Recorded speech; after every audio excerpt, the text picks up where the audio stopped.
10 November 2025 ला दिल्लीमध्ये एक कार बॉम्ब ब्लास्ट झाला. लाल किल्ल्याजवळ झालेल्या या बॉम्ब ब्लास्टमध्ये आतापर्यंत 15 लोकांचा मृत्यू झाला आणि या बॉम्ब ब्लास्टमध्ये ज्यानं हा बॉम्ब ब्लास्ट घडवला होता तो अल फला युनिव्हर्सिटी मधला एक डॉक्टर होता, डॉक्टर मोहम्मद उमर.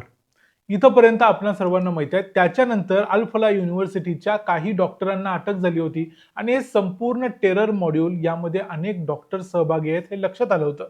ज्यामध्ये मुझम्मिल शकील आहे, यामध्ये आदिल रादर आहे, यामध्ये शाहीन शाहिद आहे. या सगळ्या डॉक्टरांची अटक झाली. आणखी काही लोकांची देखील अटक झालेली आहे. पण याच्या सर्वांचा म्होरक्या कोण? याचा सर्वांचा म्होरक्या मोहम्मद उमर होता की मुझम्मिल शकील होता? कारण मुझम्मिल शकीलकडे मोठ्या प्रमाणावर अमोनियम नायट्रेट सापडलं होतं, जी स्फोटकं होती 2900 किलोची. त्याचं सगळं सामान या मुझम्मिल शकीलकडेच सापडलं होतं. त्यामुळे असं समजलं जात होतं की डॉक्टर उमर किंवा शकील हेच महत्वाचे व्यक्ती असतील. पण खरं तर या सर्वांना कव्हर देण्याचं काम करत होती डॉक्टर शाहीन शाहिद, जी एक महिला आहे, जी डॉक्टर आहे, जी उत्तर प्रदेशची आहे. बाकीचे सगळे हे जम्मू आणि काश्मीरचे आहेत, त्यामुळे त्यांच्याकडे संशयानं पाहिलं जाऊ शकलं असतं. पण ही उत्तर प्रदेशची असल्यामुळं तिच्या कव्हर खाली अनेक गोष्टी सगळ्या केल्या गेल्या. ट्रॅव्हल करायचं काम, माहिती पोचवायचं, पैसे पाठवायचं, हे सगळं काम ती स्वतः करायची आणि त्यासाठीच तिची चौकशी करण्यात आली आणि तिला स्वतःला पोलीस घेऊन गेले अल फला युनिव्हर्सिटीच्या त्या रूममध्ये, जिथं खूप काही दडलेलं होतं. नक्की काय काय घडलंय ते पाहूया आजच्या या व्हिडिओमध्ये. मी आहे रणजित यादव आणि तुम्ही पाहताय द मराठी बाणा. ज्या अल्फला युनिव्हर्सिटीच्या रूम नंबर 22 बद्दल बोललं जात होतं, जी खूप चर्चेमध्ये होती, त्या रूम नंबर 22 मध्ये काल NIA ने एक धाड टाकली आणि ही धाड टाकताना स्वतः डॉक्टर शाहीन शाहिदला ते तिथं घेऊन गेले. त्यांना या त्यांच्या रेडमध्ये 18.5 लाख रुपयांची कॅश सापडली. एका पॉलिथिनच्या बॅगमध्ये ती ठेवलेली होती. याशिवाय काही सोन्याची बिस्किटं सापडली आणि काही फॉरेन करन्सी देखील सापडली. असंही म्हटलं जाते की शाहीन शाहिद ही सर्वात महत्वाची व्यक्ती होती. 4 वर्षांसाठी शाहीन शाहिद ही सौदी अरेबियाला गेली होती. तिथं तिचं वास्तव्य होतं. त्यानंतर ती भारतात आली. या संपूर्ण काळामध्ये तिनं काय काय केलं याबद्दलच्या छोट्या छोट्या गोष्टी आता समोर यायला लागल्यात. कारण तपास जसा पुढे चाललाय तशा या गोष्टी क्लिअर होत आहेत. डॉक्टर शाहीन शाहिद आणि मुझम्मिल गनी किंवा शकील ज्याला म्हणतो, या दोघांनी मिळून काही महिन्यांच्या पूर्वी एक नवीन मारुती ब्रेझा विकत घेतली होती, ज्याबद्दलचे फोटो तुम्ही सोशल मीडियावर पाहिले असतील, कारण ते आता लीक झालेत, ते लोकांच्या समोर आलेत. या गाडीचा वापर देखील त्या 32 गाड्यांच्या मध्ये केला जाणार होता, ज्यांचा वापर करून अनेक शहरांमध्ये एकाच वेळी बॉम्ब ब्लास्ट करायचे होते. पण हे सगळं व्हायच्या अगोदरच ही गाडी पोलिसांच्या आता ताब्यात आलेली आहे. त्यामुळं डॉक्टर शाहीन शाहिदला पोलिसांनी या अल फला युनिव्हर्सिटीच्या मेडिकल वॉर्डमध्ये, केबिनमध्ये, स्टाफ रूममध्ये किंवा इतर अशा प्रत्येक ठिकाणी जिथं जिथं ती त्यावेळेला जायची, त्या ठिकाणी तिला घेऊन गेले आणि तिची जवळजवळ 4-4.5 तास चौकशी या कॉलेजच्या कॅम्पसमध्ये करण्यात आली आणि तिच्याकडून बऱ्याचशा गोष्टी समजल्या आणि काल रात्री 9 वाजता मग पोलीस तिला घेऊन दिल्लीला परत गेले. डॉक्टर शाहीन शाहिद आणि मुझम्मिल शकील यांच्याबद्दल एक आणखी इंटरेस्टिंग गोष्ट तपासात कळली, ती म्हणजे हे दोघे पती पत्नी आहेत. या दोघांची देखील लग्न अगोदर झालेली होती. दोघांचंही फेल्ड मॅरेज होतं, लग्न फसलेलं होतं. त्यामुळे 2012ला शाहीन शाहिदनं तिच्या नवऱ्याला डिवोर्स दिला होता. तिचा नवरा हा महाराष्ट्रीयन होता, कदाचित तुम्हाला या अगोदर आम्ही सांगितलं असेल एखाद्या व्हिडिओमध्ये. त्यामुळे 2012 पासून तिनं आणखी एक लग्न करून बघितलं 2021 मध्ये, तेही फेल झालं. त्यानंतर तिनं डॉक्टर मुझम्मिल शकील बरोबर लग्न केलं.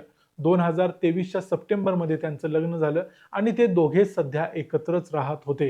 जेव्हा हे दोघे एकत्र आले त्यानंतर मग डॉक्टर शाहीन शाहिदकडं काही स्टुडंट ग्रुपचे लोक यायला लागले, त्यांच्याबरोबर तिचा संबंध यायला लागला आणि या काळातच ती जमातुल मोमिनात, जी एक जैश ए मोहम्मदची वुमन्स विंग आहे, महिला आघाडी आहे, या महिला आघाडीच्या संपर्कात आली आणि तिथून मग ती त्याच्या कार्यात सहभागी झाली आणि संपूर्ण दहशतवादी कारवाईमध्ये आली, असं मुझम्मिल शकील यानं सांगितलं. अर्थात हे सगळं खरं असेल असं सांगता येत नाही, कारण तिची पावलं ज्या पद्धतीनं पडत होती, मागच्या 4 वर्षामध्ये ती सौदी अरेबियाला गेली होती, या सगळ्या गोष्टी कन्सिडर केल्या तर दहशतवादी कार्यामध्ये तिचा सहभाग अगोदरपासून असेल, पण जमातुल मोमिनातशी तिचा संबंध मागच्या काही वर्षांमधला आहे, कदाचित मागच्या 2 वर्षांमधला आहे.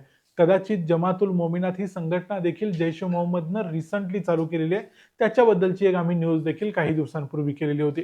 त्यामुळं जमातुल मोमिनातसाठी ती अल फला युनिव्हर्सिटीमध्ये, त्याशिवाय इतर आणखी काही ठिकाणी जाऊन महिलांना भरती करायचं काम करत होती. मग तिने आणखी कुणाकुणाला भरती केलं याबद्दलचे अपडेट्स अजून समोर आलेले नाहीत. जमातुल मोमिनात ही एक संघटना आहे जी जैश ए मोहम्मदची संघटना आहे. या संघटनेची प्रमुख आहे सादिया अझर, जी युसुफ अझरची बायको होती. आणि युसुफ अझर कोण, तर ऑपरेशन सिंदूरमध्ये भारतीय लष्करानं या युसुफ अझरचा खात्मा केला होता. त्यामुळे सादिया अझरने ही आघाडी सध्या सांभाळलेली आहे. मी मगाशी म्हटलं तसं शाहीनशाहीचा आणखी एक महत्त्वाचा रोल होता, तो म्हणजे आपण स्त्री असणे किंवा आपण एक डॉक्टर आहे या कारणाखाली ती अतिशय व्यवस्थितपणे भारतातल्या अनेक राज्यांमध्ये फिरत होती. पैसे ट्रान्सफर करणे किंवा मेसेजेस ट्रान्सफर करायचं काम ती सहजपणे करत होती.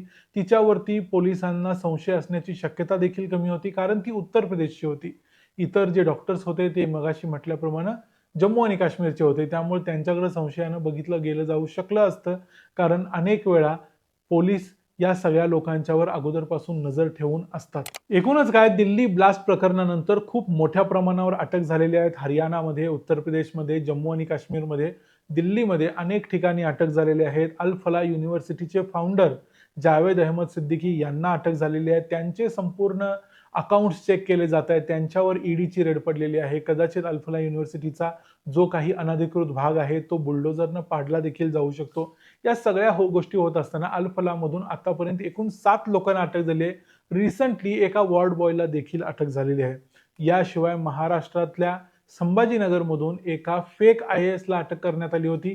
त्या फेक IASचं कनेक्शन देखील या दिल्ली ब्लास्ट बरोबर जोडलं जाते, कारण तिच्याकडून देखील अशी काही माहिती, असे काही कॉन्टॅक्ट्स तिच्याकडे सापडलेले आहेत जे या सगळ्या टेरर मॉड्यूलला आणखी वेगळा रंग देतात. याशिवाय उत्तराखंडमधल्या हल्द्वानी या ठिकाणाहून 2 लोकांना अटक करण्यात, यापैकी एक मस्जिदीचा इमाम आहे.